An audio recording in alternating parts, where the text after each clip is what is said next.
જય ગુરુદેવ। આજે હું ધોરણ 9 અને 10ના ચેપ્ટરની વાત કરીશ। ધોરણ 9 માં અને 10માં બંને ધોરણમાં સરખા ચેપ્ટર આવે છે। જે ધોરણ 9માં વન્યજીવન ચેપ્ટર નંબર 18, ધોરણ 10માં વન અને વન્યજીવ સંસાધન જે ચેપ્ટર નંબર 9, બંનેમાં સેમ પોઈન્ટ આવે છે, સરખા પોઈન્ટ છે। અમુક પોઈન્ટ એવા છે કે જે નથી ધોરણ 9માં હશે તે 10માં નહીં હોય, બાકી લગભગ ટોટલી વસ્તુ છે તે એક જ ચેપ્ટર સાથે સંકળાયેલું જોવા મળે છે। વન સંરક્ષણ અંગેના ઉપાયો, જે લાકડાનો જોતો પૂરતો જ ઉપયોગ કરવો જેથી તે વધેલા લાકડા બીજી કોઈ વસ્તુમાં વાપરી શકાય। એવું શું કામ કહેવામાં આવ્યું છે કે લાકડાનો જોતો પૂરતો જ ઉપયોગ આપણે કરવો જોઈએ, કે જે બીજી કોઈ ચીજ વસ્તુ છે તો એ જ વસ્તુ છે આપણે કદાચ સાચવીને રાખી હશે તો આપણે બીજી વાર તેનો ઉપયોગ છે એ કરી શકીશું। આજે આપણે છે એ કોઈ રૂપિયા દઈને ચીજ વસ્તુ લેવી છે તો આપણે એમાં ધ્યાન રાખીએ છીએ, બાકી મફતમાં મળી જાય છે તો આપણે બધું છે ભેગું કરી લઈએ છીએ। તો એવી ભાવના કે એવી ધારણા આપણી હોવી જોઈએ નહીં। જનજાગૃતિ કાર્યક્રમોનું આયોજન કરવું જોઈએ, જે આપણે હાલની તકમાં સ્કૂલમાં, કોલેજમાં કે બીજી કોઈ જગ્યાએ જઈએ તો જનજાગૃતિ ઘણા એવા કાર્યક્રમોનું આયોજન કરવામાં આવેલું છે કે જેથી કરીને અત્યારે છે વન વૃક્ષ રોપણ કરવું, જે કે વૃક્ષોનું રોપણ જતન થતું હોય તો આ લોકો બધા લોકો છે એ અમુક વૃક્ષોનું જતન કરે તો દુનિયામાં છે વૃક્ષોનું છે એ અમુક અંશે છે એ નુકસાની જેવું વાતાવરણ સર્જાય છે તો એ બની શકે નહીં। તો આવા કાર્યક્રમો સરકારના લોકોએ બહાર પાડ્યા છે અને આપણે સમજી વિચારીને છે એ બધી પ્રવૃત્તિઓનું આયોજન છે એ કરવું જોઈએ। બળતણની જગ્યાએ લાકડાને બદલે સૌર ઉર્જા, કુદરતી વાયુ વગેરે જેવા વિકલ્પોનો ઉપયોગ કરવો। શું કામ? કારણ કે આજે આપણે કોઈ પણ ચીજ વસ્તુ છે એ સાચવીને રાખી હશે તો દિવસે આગળ જતાં આપણને કામમાં આવી શકશે।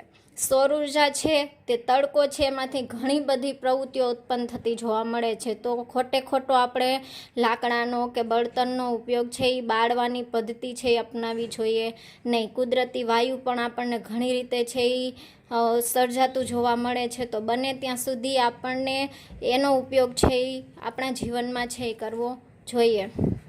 ઘાસચારાનો ઉપયોગ કરવો, જેમ કે પશુ ચરાણ માટે બને ત્યાં સુધી ઘાસચારાનો ઉપયોગ શું કામ કીધું છે કે આપણે લોકો છે એ બીજાની કોઈ વાડી છે કે કોઈ જગ્યા છે ત્યાં આપણે જઈને આપણા પશુઓ કે કોઈ પણ વસ્તુઓ છે એને ચારવા માટે લઈ જઈએ છીએ અને એ લોકોનું જે કંઈ પણ ઉત્પાદન કરેલી વસ્તુ છે એમાં આપણે લોકો એનું ચરાણ કરીએ છીએ, તો એવું ન કરવું જોઈએ।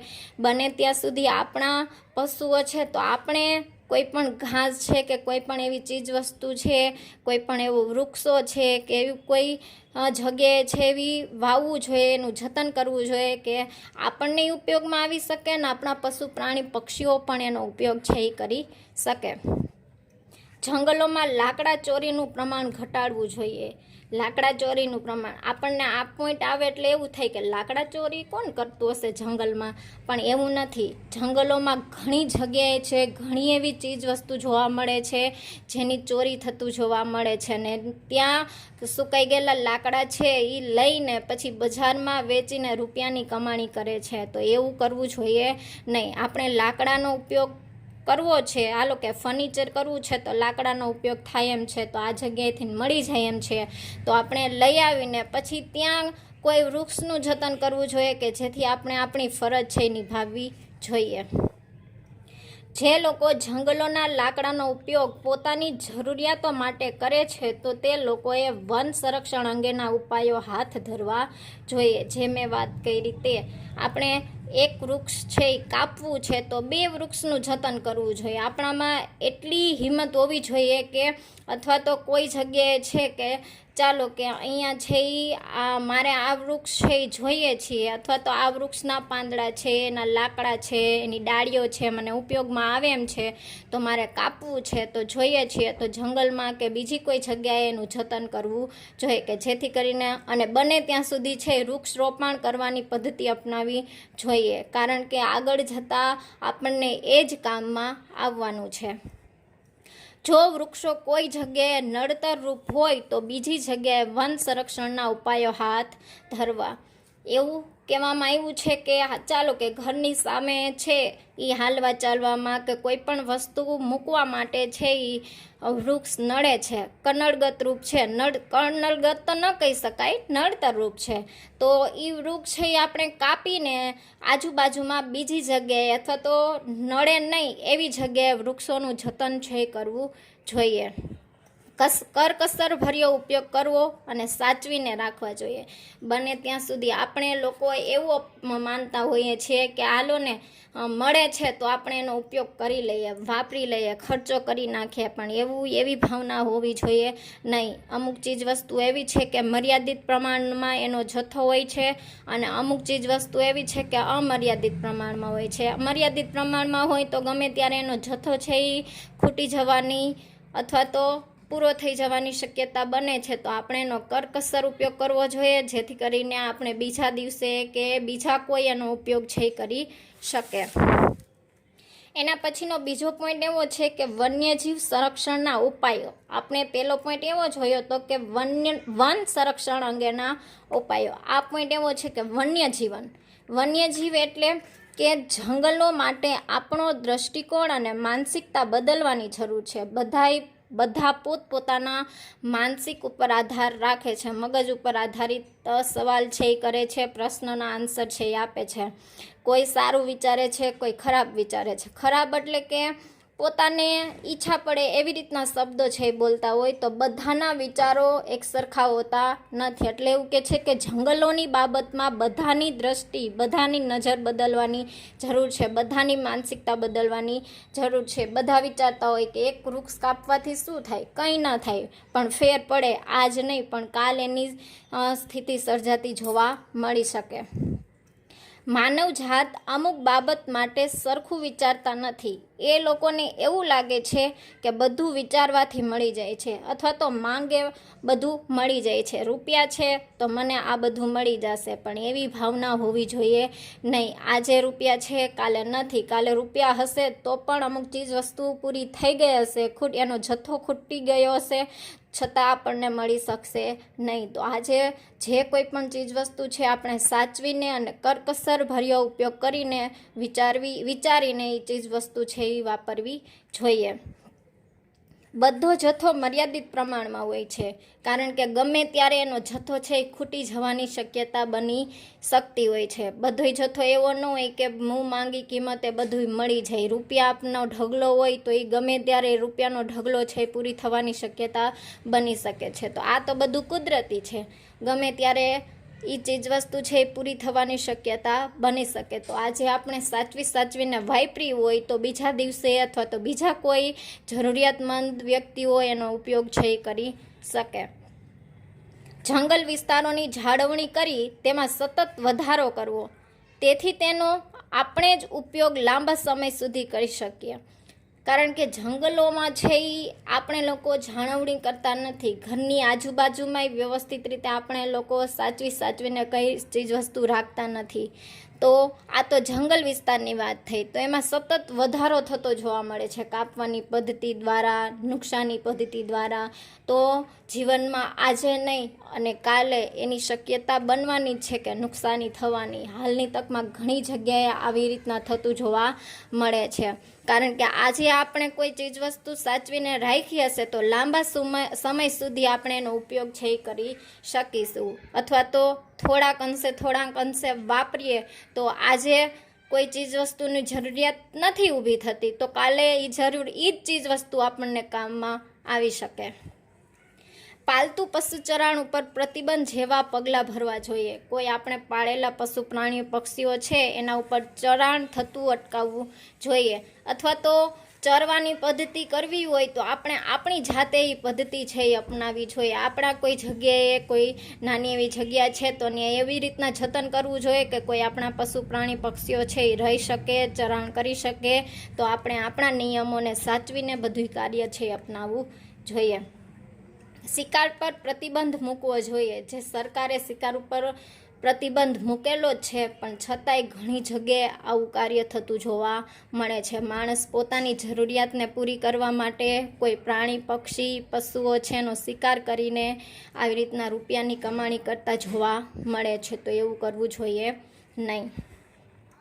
વન્યજીવોને આપણા માનવજાતથી કોઈ નુકસાની ન પહોંચે તેવા પ્રયત્ન કરવા જોઈએ.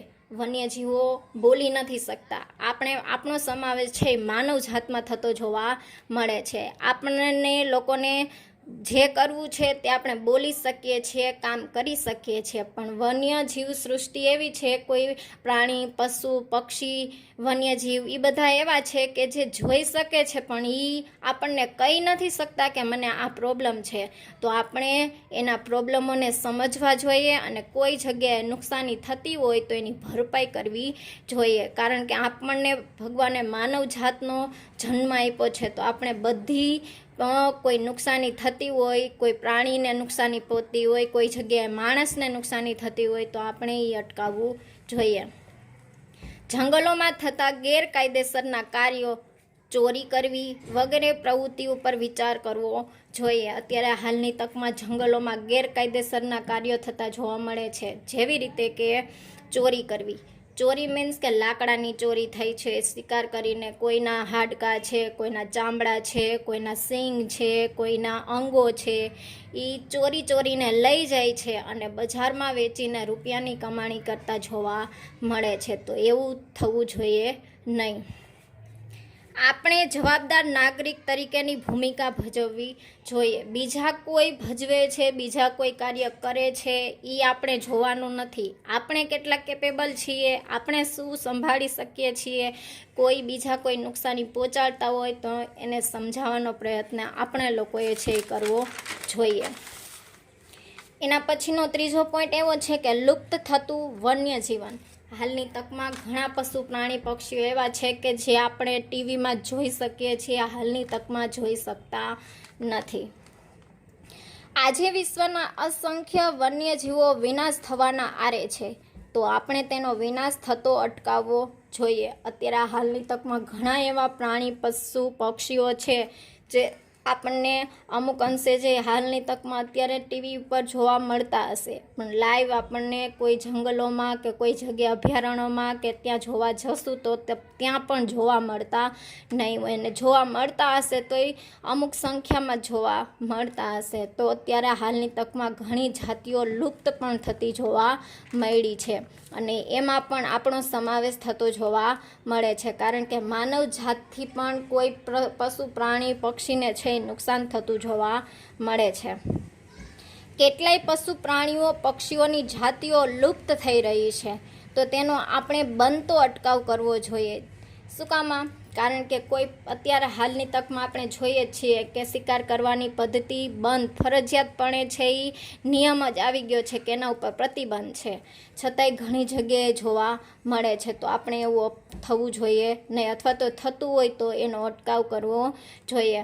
હાલની તકમાં અત્યારે ઘણા પશુ પ્રાણી પક્ષીઓ છે તે મેં હમણાં વાત કરી કે ટીવી ઉપર જ છે આપણે જોઈ શકીએ છીએ. હજી આપણે ધ્યાન નહીં રાખીએ તો ટીવી ઉપર પણ જોવા મળશે નહીં. કયું પ્રાણી છે, કયું પક્ષી છે એ આપણને ખુદને ખબર નથી હોતી કે આને આ કહી શકાય છે. હાલની તકમાં ચકલી છે, કાગડા છે, પહેલાં જોવા મળતા, અત્યારે એનું પ્રમાણ ઓછું થઈ ગયું છે. વરસાદનો સમય આવે એટલે પીળી ચકલી આવતી, પણ અત્યારે એવું ક્યાંય જોવા મળતું નથી. અત્યારે પીળી ચકલી ઓછા પ્રમાણમાં અમુક જગ્યાએ છે જોવા મળતી હશે. કાગડા છે તો ભાદરવા મહિનામાં શ્રાદ્ધના દિવસે એની મેળાએ કાગડા છે આવી જતા. અત્યારે કાગડા પણ જોવા મળતા નથી. તો ધીમે ધીમે આવી બધી જાતિઓ છે લુપ્ત થતી જોવા મળે છે. એટલે અત્યારથી જ આપણે લોકોએ ધ્યાન રાખવું જોઈએ. ઘણા વર્ષો પહેલા અભયારણ્યો ઉદ્યાનોમાં પશુ પ્રાણીઓની સંખ્યા લાખો હજારોમાં હતી, જે હવે ઘટીને આંકડો ઘણો નીચો આવી ગયો છે. લાખો હજારોની સંખ્યામાં પશુ પ્રાણીઓ છે એ પોતાનું જીવન ગુજારતા જોવા મળતા, અને હાલની તકમાં છે એ ક્યાંક જ જોવા મળે છે, અને અમુક પ્રાણી પક્ષી પશુઓ છે એ જોવા પણ મળી શકતા નથી. હજુ આપણે સુધરવાની જરૂર છે, સાવચેતી રાખવાની જરૂર છે. જો આપણે ધ્યાન નહીં રાખીએ તો આગળ જતાં નુકસાની આપણે જ ભોગવવી પડશે, કારણ કે આપણે માનવ જાતમાં સમાવેશ થતો જોવા મળે છે. તો સુધરવાની કે સાવચેતી રાખવાની જરૂર આપણે છે, કોઈ વન્ય પ્રાણી પશુ પક્ષીને નથી, કારણ કે એ લોકો તો પોતાનું જીવન પોતાની રીતે જીવે જ છે, પણ આપણે લોકો એને સુખેથી શાંતિથી છે એ રાખી શકતા નથી, રહેવા દેતા નથી. હાલતા ને ચાલતા આપણે એને નુકસાની પહોંચાડીએ છીએ, તો આપણે એવું કરવું જોઈએ નહીં.